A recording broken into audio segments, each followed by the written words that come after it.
SS detachment had arrived at his unit's headquarters. Officers had conferred behind closed doors. Then orders had been issued. Simple orders. Clean orders. Create a security perimeter around Oradour-sur-Glane. Prevent anyone from leaving. Wait for further instructions. Hartmann had been in the army long enough to know what "wait for further instructions" meant. It meant something terrible was coming, and Wehrmacht soldiers would be required to watch while the SS carried it out. They would provide the outer cordon while the SS did the actual work. Afterward, if anyone asked, the Wehrmacht could claim they'd simply been following security protocols. They hadn't known. They hadn't participated. They just maintained the perimeter. It was a lie everyone told themselves. A lie that allowed ordinary soldiers to participate in extraordinary crimes while maintaining the fiction that they were still following legitimate military orders. But Hartmann was tired of lying to himself. He'd seen too much. In other villages, other towns. He'd watched smoke rise from burning buildings. He'd heard shots fired in controlled volleys. He'd seen the faces of SS men afterward, some triumphant, some blank, some disturbed. And he'd watched Wehrmacht officers write reports that described pacification operations and anti-partisan activities, without ever mentioning the women and children who had been inside those burning buildings. Each time, he told himself it wasn't his responsibility. He hadn't pulled the triggers. Hadn't set the fires. He'd just maintained the perimeter. Just followed orders. Just done his duty as a German soldier in occupied France. Each time, the lie had become harder to believe. Now, walking along the edge of Oradour-sur-Glane with orders to establish a security cordon, Hartmann realized he'd reached some kind of limit. He didn't know exactly what form it would take. Didn't have a plan. Just knew with absolute certainty that this time, he couldn't simply follow orders and pretend not to know what those orders meant. The village looked so peaceful in the morning light.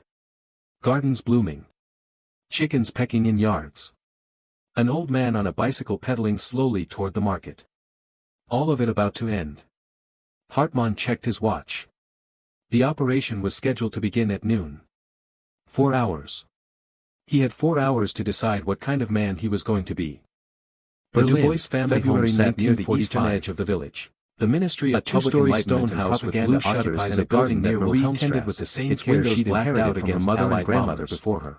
Inside, the house had been in the family for 5 generations. Typewriters, their fingers hammering out held memories of births and deaths, the enemy celebrations and hardships, the enemy tortures history of an ordinary French family. The enemy shows no mercy. Marie was 42 years old. They have been writing these words for years. Her husband, Henri, worked as a schoolteacher in the village. Comes naturally, like their daughter Élise was 8. The reports flow from Berlin also to every corner of elderly father, printed in newspapers, who had fought in the Great War and still wore his medals on Bastille cellars where families huddled. They were exactly the kind of family the SS called. The message is always the same.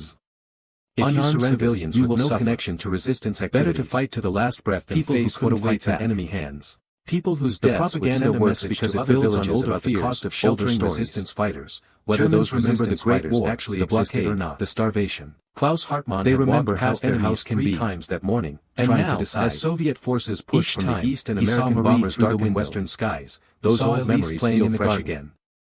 The ministry understands about to be shattered.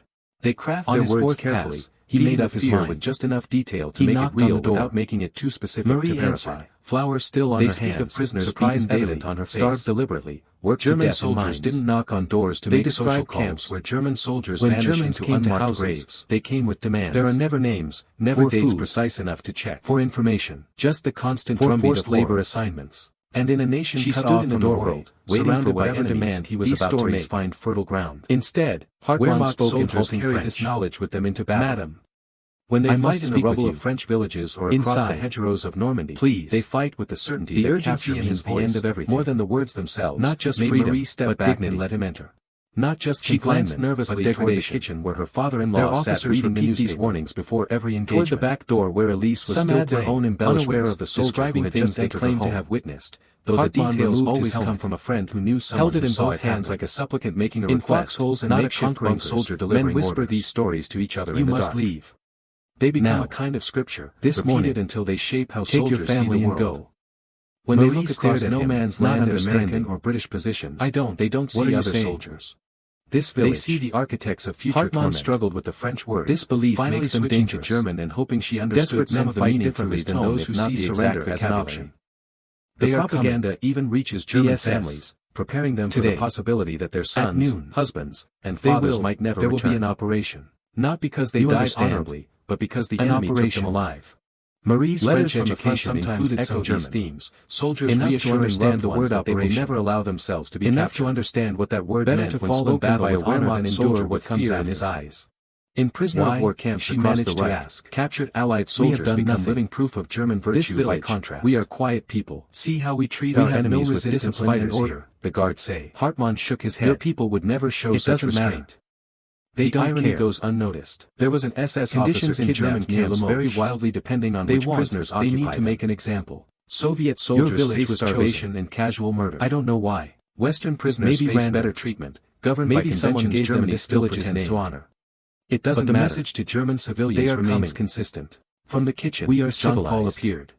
They are not. The old soldier who'd fought Germans in one war early 1945. This narrative becomes even more important. How long do we have? Germany is losing. 4 hours. Anyone with eyes can see it. You must go now. Cities burn. Take nothing that would make people ask ahead of Soviet armies. Just leave. Supply lines collapse. Go to the forest. In this chaos, until it's propaganda becomes one of the few tools left to maintain control. Marie asked, if soldiers believe surrender means torture, they will keep fighting. At the school. If civilians believe the enemy will show no mercy, they will support total war until the bitter end. Someone will talk. But propaganda only works when it remains unchallenged. Make when noise. People have no way to compare the story they're told with any other version of reality. If the SS suspects the village has been warned, and in early 1945 they will accelerate. As the Reich crumbles, there will be no time. These two realities separate begin to crack. So we just save ourselves. Marie's voice held anger now. We let our neighbors, our friends, their children. I am breaking every rule by being here. Hartmann's voice was barely above a whisper. If my commanding officer knew, if the SS discovered. I am telling you because you live at the edge of town. Because you can leave without being seen. Because maybe you can survive this. But I cannot save everyone. I cannot stop what is coming. I can only give you this chance. The three adults stood in the kitchen, looking at each other. Making calculations no person should have to make. Save themselves. Warn others and risk drawing attention that would doom everyone. Stay and face whatever the SS had planned. Jean-Paul spoke first. We go. We warn whoever we can quietly warn. We take those we can save and we leave. Over the next hour, Marie and Jean-Paul moved through the village with careful urgency. They spoke to their closest neighbors. The Bonnet family with 3 young children. The Mercier family who lived next door. Old Madame Rousseau who lived alone. Always the same quiet message. Trust me. Something terrible is coming. Leave now. Don't ask questions. Don't pack bags. Just walk to the forest and don't come back until tomorrow. Some believed them. Some didn't. Those who hesitated or demanded explanations were left behind. There was no time for convincing. No time for debate. By 11 o'clock, Marie, Henri, Élise, Jean-Paul, and 14 other villagers were hidden in the forest east of Oradour-sur-Glane. They crouched among the trees, watching the village below. Watching smoke rise from cooking fires. Watching people move through streets. Normal life continuing in its final hour. At 11:45, German trucks arrived. SS soldiers in their distinctive uniforms poured into the village square. Wehrmacht soldiers, including Klaus Hartmann, established the perimeter just as ordered. And what happened next would become one of the darkest chapters in the history of the French occupation. The SS divided the villagers into 2 groups. The men were separated from women and propaganda occupies a building near taken to barns and sheds around the village. Blacked out against Allied bombers. The women and children were herded into the church. Men in pressed uniforms from their hiding place in the forest. The survivors watched smoke begin to rise. The enemy is savage. Different smoke than cooking fires. The enemy tortures prisoners. Thicker. The enemy shows no mercy. Smoke from buildings that burn. They have been writing these words for years. Completely. Fed by gasoline and explosives rather than wood, like breathing. They heard shots. The reports flow from Berlin to every corner of the shrinking Reich. Methodical shooting that went on for minutes, broadcast over crackling radios, then started whispered again. In cellars where families the sound of executions carried across the afternoon. The message is always the same. The church burned. If you surrender, the women and children inside had nowhere to fight to the last breath and face what awaits in enemy hands. By the propaganda works because it builds on older fears, older stories. Every building in the village Germans remember destroyed. The Great War, the blockade, the SS had accomplished their mission with German efficiency. They remember how enemies can be. They had created their example. And now, as Soviet forces sent their message to the French American bombers darken western skies, those old memories feel fresh again. From the forest, the Ministry of Survivors watched their world end. They craft their words Marie held carefully, Élise, feeding covering the fear her daughter's just ears enough against the detail to make it sounds. real without making it Henri too stood specific next to to his verify. father, Both men silent They with speak the of weight of what prisoners they beaten were witnessing, daily, starved deliberately, the bonnet children worked to cried death in quietly. mines. They Madame described Rousseau camps prayed where German soldiers they had vanished into saved unmarked themselves. graves. They had There are saved never their names, families, never dates precise but they enough had to also check. abandoned everyone else. Just the constant drumbeat of Everyone horror. who hadn't been warned. And in a nation cut Everyone off from who the had world, died in those surrounded barns by and that enemies, church while these they hid in the stories forest and formed did fertile nothing. ground. The Wehrmacht guilt would stay soldiers with carried them this forever. knowledge with them into battle. As darkness fell, When they the fight German in the rubble of soldiers French withdrew. villages or across the The hedgerows SS of left Normandy, the village they burning. fight with the certainty that The capture Wehrmacht means the perimeter end of everything. collapsed. Not Klaus just Hartmann freedom, and his but fellow dignity. soldiers marched away from Not just Oradour-sur-Glane, confinement, leaving but behind degradation. ruins and bodies and Their smoke that would officers rise for repeat days. these warnings before every Hartmann engagement. never spoke about what he'd Some done. add their own embellishments, Never told his describing fellow things soldiers they that claimed he'd to have warned the witnessed, French family. though the details always Never come mentioned from the a friend small who knew act of someone who mercy saw he it committed happen. in a day of overwhelming In horror. foxholes and makeshift bunkers, He couldn't save men the whisper village. these stories to each other in Couldn't the stop dark. the massacre. They become a Couldn't kind of prevent scripture, what his nation's repeated army until was they doing in shape how occupied soldiers France. see the world. All he'd When done they was look give across one no family man's a land few at hours American warning. or British positions, Let them they save don't see themselves others and a soldiers. handful of others. They see the It felt architects of future simultaneously torment. like the most important This thing he'd belief ever makes done them and like dangerous. nothing at all. Desperate men fight differently than those who see surrender as an option. The propaganda even reaches German families, preparing them for the possibility that their sons, husbands, and fathers might never return. Not because they died honorably, but because the enemy took them alive. Letters from the front sometimes echo these themes, soldiers reassuring loved ones that they will never allow themselves to be captured. Better to fall in battle with honor than endure what comes after. In prisoner of war camps across the Reich, captured Allied soldiers become living proof of German virtue by contrast. See how we treat our enemies with discipline and order, the guards say. Your people would never show such restraint. The irony goes unnoticed. Conditions in German camps vary wildly depending on which prisoners occupy them. Soviet soldiers face starvation and casual murder. Western prisoners face better treatment, governed by conventions Germany still pretends to honor. But the message to German civilians remains consistent. We are civilized.